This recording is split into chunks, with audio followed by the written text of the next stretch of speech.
Урматтуу кыргыз элим, мына сиздер өзүңүздөр бүгүн күбө болдуңуздар.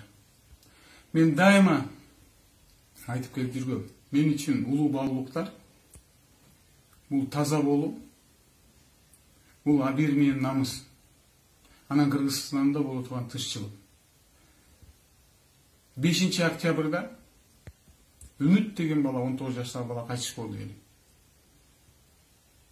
Анын 19 жаштагы кайтыш болгон бала Кыргызстанда тазалык орнолсун, чыныгы акыйкат орнолсун, райым миллиондогулдай коррупционерлер жок болсун, эшикте жүргөн бандиттер жок болсун деп туруп байкуш уулубуз кайтыш болду.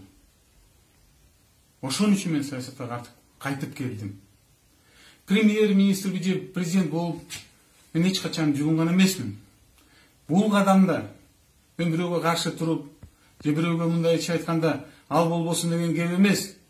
Бардыгы мыйзамдуу болсун деп туруп. Себеп дегенде жаштар чыгып 5 октябрда канча адам раненый болду. Ага карабай жаштар чыгып калыстык орносун деп туруп, Жээнбековго да сабак болсун деп туруп өмүрүн сайды. Бүгүн биз тынчтык митинг менен бардык. Элибиз баарыңыздар күбө болдуңуздар. Ага карабай провокаторлор, арак ичип алган бандиттер чыгып алып провокация кылып, Клик Токтогазиевге ташпы, жолго атылыппы, биздин машинеге ок атылып, Атамбаевге ок атылып. Ушул мынакей акыйкат, урматтуу кыргыз элим. Мен кайрылуумда айткам шайлоодо. Сатылба кыргыз элим. Сатылды кыргыз деп жаман сөз кетет деп туруп. Мен айтат элем, ойгон кыргызым, ач көзүңү.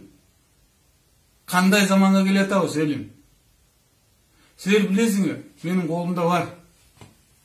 Унчукпай баягы биздин кыргыздагы байларда болуп унчукпай жата берсем болот эле. Бирок мен эч качан президенттин партиясында болгон эмесмин мүчө. Бийликтин партиясында болгон эмесмин. Мен дайыма кыйын болсо да тазалыкты тандагам. Буга менин тарыхый жолум.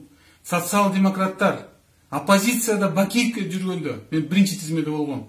2010 жылы инкылап болгондо кой убактылуу өкмөт утулуп калбасын деп туруп партия түзүп күрөшүп туруп.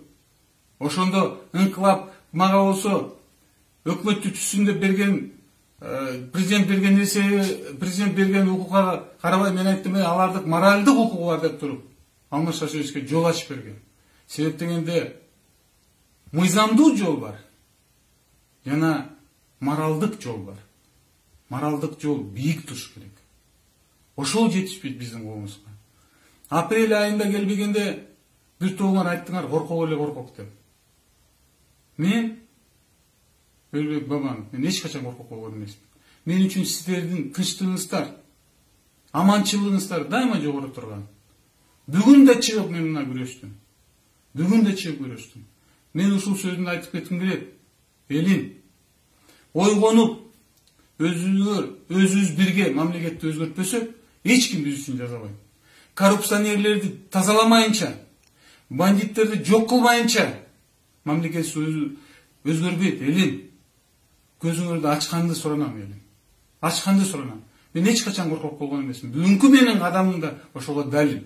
Мен бүгүнкү күнү чындык үчүн күрөшүп атам. Силердин бакубаттуу жашооң үчүн күрөшүп атам.